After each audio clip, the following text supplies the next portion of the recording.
शुभारंभ के लिए और अतिथियों के स्वागत के लिए मैं हमारे ज्योतिबा फुले राष्ट्रीय संस्थान छापर शाखा के अध्यक्ष रहे हैं श्री बाबूलाल जी कटारिया जी से निवेदन करूंगा कि आप मंच पे आए और आए हुए अतिथियों का स्वागत भाषण और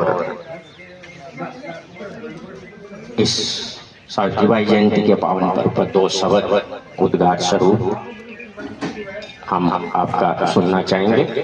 हाँ, माँ ज्योति सावित्रीबाई फुले आज की जो शिक्षा है, लड़कियां जो स्कूल जा रही है, उस समय को याद करो जिस समय चारों ओर अंग्रेज अपने हुकूमत को हमें रोंद रहे थे। शिक्षा के नाम के ऊपर ऐसा लग रहा था कि तेल का छंटा डाल दिया हो। विषम परिस्थिति, मतलब लड़कों को पढ़ाना भी उस समय बहुत ही असंभव था। उस परिस्थिति के अंदर माँ सावित्रीबाई फुले ने जो अपना सूरमा दिखाया वो शब्दों से नहीं बांधा जा सकता। आज हम शिक्षा देते हैं,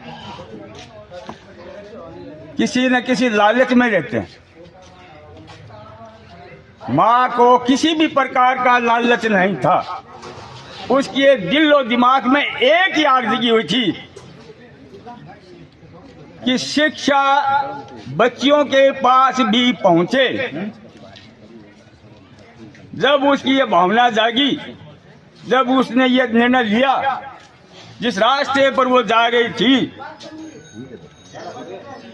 उस रास्ते पर जाते जाते रास्ते में उसके ऊपर कीचड़ डाला जाता था, गंदगी फेंकी जाती थी।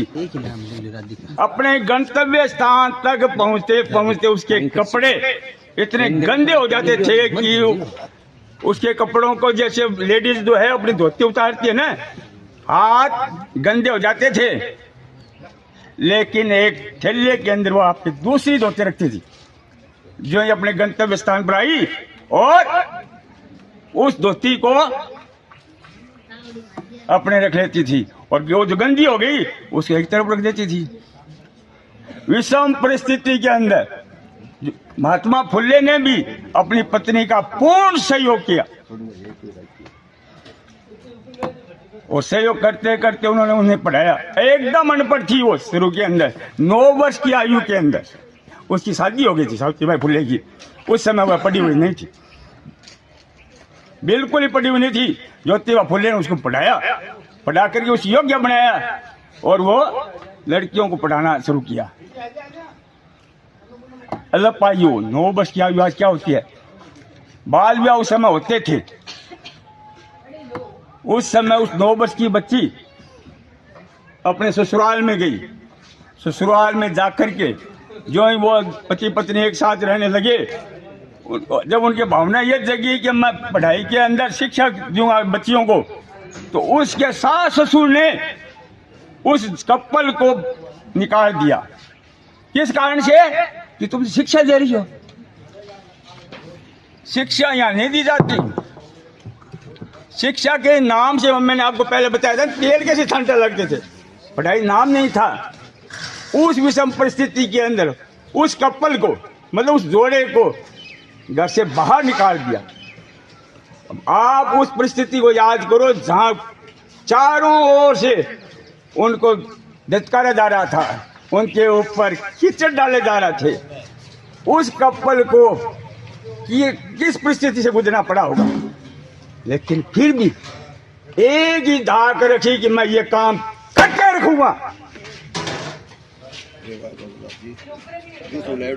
करके रखूंगा ये काम। लेकिन महानुभावों, ऐसी भावना मैं सोचता हूं अपने में नहीं है। आज हम ये केवल मना लेते हैं, ताड़ी पटका कर लेते हैं, मालाएं पहन लेती, इससे कुछ नहीं होगा।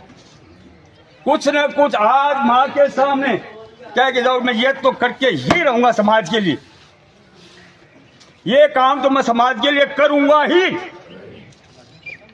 सब तो अपना ये सही है, ऐसे बस ठीक है, आपने कुछ नहीं किया, वैसे ताली पटका हो गया और माला पहन ली, ठीक है बस सरमन जी के यहाँ आ गए, बस बाहर निकलते ही बात मुसानियों बेरा कौन जगानो है, मुसानियों बेरा कौन जगानो है, आज कुछ ना कुछ करके ही गाना है। तालियां तालियां बजा दो भाई। धन्यवाद। अगर इस तरह करते हो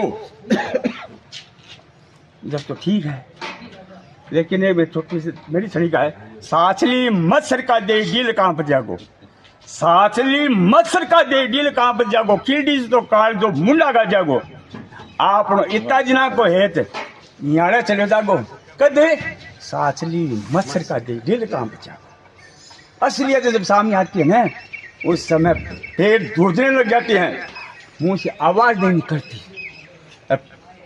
मतलब सर्दी पोख के महीना में भी पसीना हो तो आवे कर पूछ लो मुश्किल हो जाए कब है साचली सरकार सच्ची सच्ची की आ साचली में खाने के रूम कुछ न कुछ अपने दिल के अंदर किसी को बताने की जरूरत नहीं, अपने दिल में सोच लो मैं ऐसा तो करूंगा ही।